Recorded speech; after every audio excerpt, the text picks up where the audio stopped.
രാജ്യം പ്രതിഷേധത്തിൽ കത്തിയേറിയുമ്പോൾ എല്ലാവരുടെയും പ്രാർത്ഥന ഒരു കുടുംബത്തിനു വേണ്ടിയായിരുന്നു.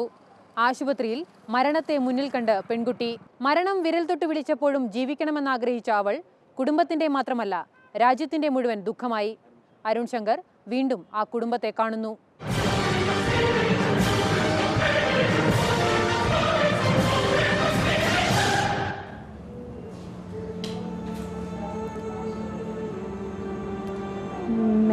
मैं जब उसके पास गई तो आंखों में आंसू आए, बोली मम्मी चिंता मत करो, हम ठीक हो जाएंगे।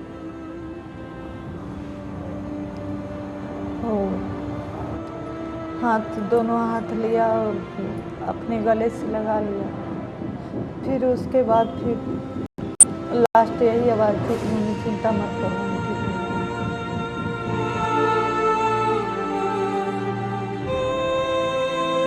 ഒന്നും സംഭവിക്കില്ല, ഭയപ്പെടാതിരിക്കൂ, നിർഭയയുടെ അവസാന വാക്ക് ഒരു മന്ത്രം പോലെ ആശാദേവിയുടെ മനസ്സിൽ എപ്പോഴും മുഴങ്ങിക്കൊണ്ടിരിക്കുന്നു.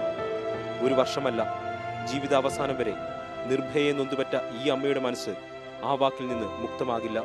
മെച്ചപ്പെട്ട ജീവിതം പ്രതീക്ഷിച്ച് 31 വർഷങ്ങൾക്ക് മുമ്പാണ് ബദ്രിനാഥ് ഡൽഹിയിലേക്ക് കുടിയേറിയത്.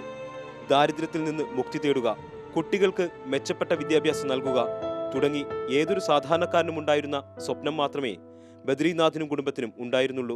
गरीबी से बाहर निकलने के लिए दो ही रास्ता था, एक पढ़ाई एजुकेशन और दूसरा मेहनत। तो हमने कड़ी मेहनत भी किया, बच्चों ने भी मेहनत करके पढ़ा लिखा। तो उसका यही सपना था कि हम एक ऐसा योग्य डॉक्टर बन जाए. പക്ഷേ ഡിസംബർ 16 ജീവിതത്തിൽ ഒരിക്കലും മറക്കാൻ പറ്റാത്ത ദിനമായി മാറി. ജീവിത സ്വപ്നങ്ങൾ തകർത്ത ദുരന്ത ദിനം. എല്ലാവരെയും പോലെ ജീവിതമെന്ന സ്വപ്നം മുന്നിൽ കണ്ടുകൊണ്ടാണ് ബദ്രിനാഥും കുടുംബവും വർഷങ്ങൾക്ക് മുമ്പ് ഡൽഹിയിലേക്ക് ചേക്കേറിയത്. എന്നാൽ 2012 ഡിസംബർ 16 ജീവിതത്തിന്റെ പാതി സ്വപ്നം കരിഞ്ഞുപോയി. 11:15 बजे घर पहुंचा रात को, तो पता लगा कि अभी गई है, 2-3 घंटे का कराई नहीं। तो थोड़ा गुस्सा भी लग रहा था, थोड़ा डर भी लग रहा था। 11-11:15 बजे के आसपास में फ़ोन हॉस्पिटल से आया कि एक्सीडेंट हो गया है।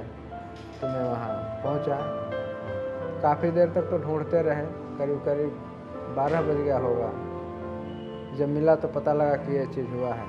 ദുരന്തത്തിന്റെ കലണ്ടർ 365 ദിവസം പിന്നിട്ടെങ്കിലും ഓർമ്മകൾ മരിക്കുന്നില്ല. आंखों के सामने दिखती है, हमेशा मन में रहता है। बच्चा है तो याद तो आना ही आना है। तो तब से हम भूले ही नहीं, घटना के बाद से तब से भूले ही नहीं, तो याद क्या करें. സർക്കാർ സ്വീകരിച്ച നടപടികളിൽ സന്തോഷമുണ്ട്. തന്റെ മകൾക്കുണ്ടായ ദുരന്തത്തിന് ശേഷം സ്ത്രീകൾക്കെതിരായുള്ള അതിക്രമങ്ങൾ തടയുന്നതിന് വേണ്ടി സർക്കാർ നിരവധി നടപടികൾ സ്വീകരിച്ചു. ഈ നടപടികൾ അല്പം മുൻപായിരുന്നെങ്കിൽ തന്റെ മകൾക്ക് ഈ ഗതി വരില്ലായിരുന്നു. जो कानून बदला है, अगर ये कानून पहले होता तो हमारे शायद बेटी के साथ इस तरह की घटना नहीं होती. നിർഭയ ദാമിനി, അവൾ പല പേരുകളിൽ അറിയപ്പെടുന്നു.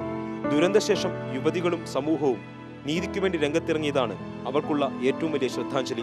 അവിടെ പേരിന് പ്രസക്തിയില്ല. जिसने जिस भावना से लिया, जो नाम दिया, अपनी अपनी भावना है. नाम से कुछ नहीं होता जाता. നിർഭയയുടെ ബലിദാനം രാജ്യത്തെ സ്ത്രീകളുടെ സുരക്ഷയ്ക്ക് അല്പമെങ്കിലും മാറ്റം വരുത്തിയെന്നതാണ് ഈ മാതാപിതാക്കൾക്കുള്ള ഏക ആശ്വാസം. അതിക്രമങ്ങൾക്കെതിരെ പ്രതികരിക്കാൻ സ്ത്രീകൾക്ക് മകളുടെ ദുരന്തം ശക്തി പകരുന്നു. എന്നാൽ ആശങ്കകൾക്ക് ഇപ്പോഴും കുറവ് വന്നിട്ടില്ല. തങ്ങളുടെ മകൾക്കുണ്ടായ ദുരന്തം മറ്റൊരു പെൺകുട്ടികൾക്കും ഉണ്ടാകരുതെന്ന പ്രാർത്ഥനയാണ് ഇപ്പോൾ ആശാദേവിക്കും ബദ്രിനാഥിനുമുള്ളത്. ഒരായുസ്സിലെ അനുഭവം ഒരു വർഷത്തിനകം ഈ അച്ഛനമ്മമാർ അനുഭവിച്ചു കഴിഞ്ഞു.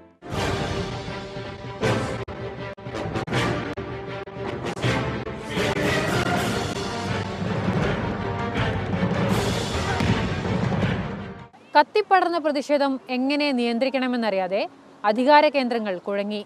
നേതാക്കൾ മാളത്തിലൊളിച്ചു. ഒടുവിൽ നീതിന്യായ സംവിധാനങ്ങൾ ഇടപെട്ടപ്പോൾ നീതിയെത്തി. PR സരിൻ അതേക്കുറിച്ച് പറയുന്നു.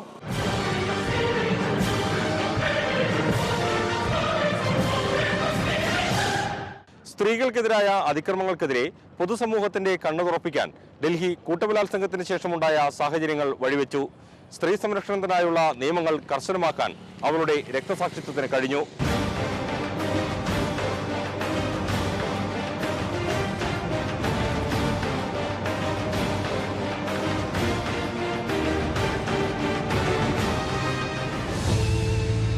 2012 ഡിസംബർ 16 മനുഷ്യ മനസാക്ഷി ഞെട്ടിച്ച ആ വാർത്ത ലോകം അറിഞ്ഞത്. ഇരുളിന്റെ മറവിൽ ഒരു പെൺശരീരത്തിൽ ഇരുമ്പ് തണ്ടുകൊണ്ടുപോലും ലൈംഗിക ഭ്രാന്ത് തീർത്തവരെ മണിക്കൂറുകൾക്ക് ശേഷം പോലീസിന്റെ കണ്ണുകൾ കണ്ടെത്തി. ജാഗ്രതയുടെ കണ്ണുകൾ അടച്ചുപിടിച്ചതിലുള്ള അമർഷം ഡൽഹി പോലീസിന് നേരെയും തിരിഞ്ഞിരുന്നു. ബസ് ഡ്രൈവർ രാം സിംഗ്, സഹോദരൻ മുകേഷ് സിംഗ്, വിനയ് ശർമ്മ, പവൻ ഗുപ്ത എന്നീ 4 പ്രതികൾ ഡൽഹി പോലീസിന്റെ വലയിലായി. ബലാത്സംഗത്തിന് വധശിക്ഷ എന്നതായിരുന്നു പ്രതിഷേധക്കാർ ഒരേ സ്വരത്തിൽ ആവശ്യപ്പെട്ടത്. ഡിസംബർ 21 ബാക്കിയുള്ള 2 പ്രതികളിൽ പ്രായപൂർത്തിയാകാത്ത കൗമാരക്കാരനും 22 അക്ഷയ് ഠാക്കൂറും പോലീസിന്റെ പിടിയിലായി. ഡിസംബർ 25 പെൺകുട്ടിയുടെ ആരോഗ്യനില അതീവ ഗുരുതരമെന്ന് ഡോക്ടർമാർ വ്യക്തമാക്കിയതോടെ മനസാക്ഷിയുള്ളവരുടെ കണ്ണുകളെല്ലാം നിറഞ്ഞു. ഡിസംബർ 26 സർക്കാർ അതീവ രഹസ്യമായി പെൺകുട്ടിയെ വിദഗ്ധ ചികിത്സയ്ക്കായി സിംഗപ്പൂരിലെ മൗണ്ട് എലിസബത്ത് ആശുപത്രിയിലേക്ക് മാറ്റി. 13 ദിവസം നീണ്ടുനിന്ന ധീരമായ ചെറുത്തുനിൽപ്പിന് ശേഷം ഡിസംബർ 29 അവൾ മരണത്തിന്റെ മടിത്തട്ടിലേക്ക് വഴുതി വീണു.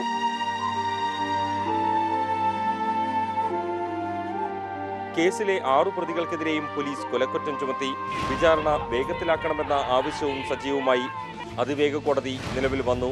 വിചാരണ നടപടികൾ കേസിന്റെ സ്വഭാവം പരിഗണിച്ച് രഹസ്യമായി നടത്താനും തീരുമാനം. എന്നാൽ ജനുവരി 28 ഡൽഹി ജുവനൈൽ ജസ്റ്റിസ് ബോർഡ് പ്രതികളിലൊരാൾ പ്രായപൂർത്തിയായിട്ടില്ലെന്ന് സ്കൂൾ രേഖകളുടെ അടിസ്ഥാനത്തിൽ വ്യക്തമാക്കിയതും പ്രതിഷേധങ്ങൾക്ക് കാരണമായി. വിചാരണയ്ക്കിടെ മാർച്ച് 11 മുഖ്യപ്രതിയും ബസ് ഡ്രൈവറുമായ രാം സിംഗ് തിഹാർ ജയിലിൽ ആത്മഹത്യ ചെയ്തു. ഇതിനിടെ ജുവനൈൽ നിയമത്തിന്റെ പ്രായപരിധി കുറയ്ക്കണമെന്നാവശ്യപ്പെട്ട് സമർപ്പിച്ച ഹർജി സുപ്രീം കോടതിയും തള്ളി. August 31 Delhi juvenile justice board കുറ്റക്കാരനാണെന്ന് കണ്ടെത്തിയ പ്രായപൂർത്തിയാകാത്ത പ്രതിക്ക് 3 വർഷത്തെ ശിക്ഷ വിധിച്ചു. 6 പ്രതികളിൽ ഏറ്റവും ക്രൂരമായി പെരുമാറിയ കൗമാരക്കാരനെതിരെ കർശന ശിക്ഷ വേണമെന്ന ആവശ്യം ഇപ്പോഴും സജീവമാണ്. കൊലപാതക ശ്രമം, കൂട്ടബലാത്സംഗം, തട്ടിക്കൊണ്ടുപോകൽ തുടങ്ങി 13 കുറ്റങ്ങൾ അനുസരിച്ച് പ്രതികൾ കുറ്റക്കാരാണെന്ന് കോടതി വിധിച്ചു. സെപ്റ്റംബർ 13 4 പ്രതികൾക്കെതിരെയും കോടതി വധശിക്ഷ വിധിച്ചു. രാജ്യം കാത്തിരുന്ന വിധി. രാജ്യത്തിന്റെ നിയമചരിത്രത്തിലാദ്യമായി അതിവേഗ വിചാരണയ്ക്കും ഡൽഹി കൂട്ടബലാത്സംഗ കേസ് വഴിവെച്ചു. ബേസിക്കലി നമുക്ക് വേണ്ടത് കുറ്റകൃത്യം ഒരു ഒഫൻസ് നടന്ന ഉടനെ തന്നെ ശിക്ഷ കൊടുക്കാൻ പറ്റും, ശിക്ഷിക്കപ്പെടണം വ്യക്തി. അതായത് അവൻ്റെ മെമ്മറിയിൽ ഇപ്പോൾ എന്താ സംഭവിക്കുന്നത്, ഒരു കുറ്റകൃത്യം ഈ ജനറേഷൻ നടക്കുന്നു, ശിക്ഷിക്കപ്പെടുന്നത് അടുത്ത ജനറേഷനിലാണ്. അപ്പോൾ സ്വാഭാവികമായിട്ടും ആ ഡിറ്ററൻ്റ് എഫക്റ്റ് സമൂഹത്തിൽ ഒരു കുറ്റവാളിയുടെ മനസ്സിൽ ഒരു ഭീതി ജനിപ്പിക്കാൻ, ഈ ഒഫൻസസ് കൊണ്ട് ഒരു ഭീതി ജനിപ്പിക്കാൻ പറ്റുന്നില്ല. സ്ത്രീകൾക്കെതിരായ അതിക്രമങ്ങൾ സംബന്ധിച്ച കേസുകൾ വേഗത്തിൽ പൂർത്തിയാക്കാനുള്ള നടപടികൾക്കും ഇതോടെ തുടക്കമായി. സ്ത്രീകൾക്കെതിരായ അതിക്രമങ്ങൾക്കെതിരെ പൊതുസമൂഹത്തിന്റെ മനസ്സ് തുറന്നപ്പോൾ ക്രിമിനൽ നിയമ ഭേദഗതിക്കും അതിവേഗ കോടതികൾക്കും ബലാത്സംഗത്തിന് വധശിക്ഷ നൽകണമെന്ന ആവശ്യത്തിനും ജുവനൈൽ ജസ്റ്റിസ് നിയമം ഭേദഗതി ചെയ്യണമെന്നുമുള്ള ആവശ്യവും രാജ്യത്ത് സജീവമായി. ബലാത്സംഗത്തിനെതിരെ കടുത്ത ശിക്ഷ സംബന്ധിച്ച ആവശ്യങ്ങൾ പഠിക്കാൻ കേന്ദ്ര സർക്കാർ സുപ്രീം കോടതി മുൻ ചീഫ് ജസ്റ്റിസ് JS വർമ്മ അധ്യക്ഷനായ 3-അംഗ സമിതിയെ ചുമതലപ്പെടുത്തി. എന്നാൽ ബലാത്സംഗത്തിന് വധശിക്ഷ എന്ന ആവശ്യം സമിതി തള്ളി. നിരവധി സുപ്രധാന നിർദ്ദേശങ്ങളോടെ ക്രിമിനൽ നിയമ ഭേദഗതിക്കും ഇത് വഴിവെച്ചു. നിയമത്തിലെ ബലാത്സംഗമെന്ന നിർവചനം വിപുലീകരിക്കുകയും പിന്തുടരുന്നത് പോലും ക്രിമിനൽ കുറ്റമാണെന്ന് വ്യക്തമാക്കുകയും ചെയ്തു. ശിക്ഷയുടെ കാഠിന്യം വർദ്ധിപ്പിച്ചു. സ്ത്രീകൾക്ക് അനുവാദമില്ലാതെ SMS സന്ദേശം അയക്കുന്നതും മെയിലുകൾ അയക്കുന്നതും പുറകെ നടന്ന് ശല്യപ്പെടുത്തുന്നതും ക്രിമിനൽ കുറ്റത്തിന്റെ പരിധിയിൽ കൊണ്ടുവന്നു. സ്ത്രീകൾക്കെതിരായ അതിക്രമങ്ങൾ സംബന്ധിച്ച് കെട്ടിക്കിടക്കുന്ന കേസുകൾ കൈകാര്യം ചെയ്യാൻ എല്ലാ ഹൈക്കോടതികളിലും സുപ്രീം കോടതിയിലും പ്രത്യേക സംവിധാനത്തിനും തീരുമാനമായി. എന്നാൽ 2012 ഡിസംബർ 16 ശേഷം കൈക്കൊണ്ട നടപടികൾ പൂർണ്ണതയിലെത്താൻ ഇനിയുമേറെ മുന്നോട്ടു പോകേണ്ടിയിരിക്കുന്നു. ഇനിയൊരു ഇടവേള.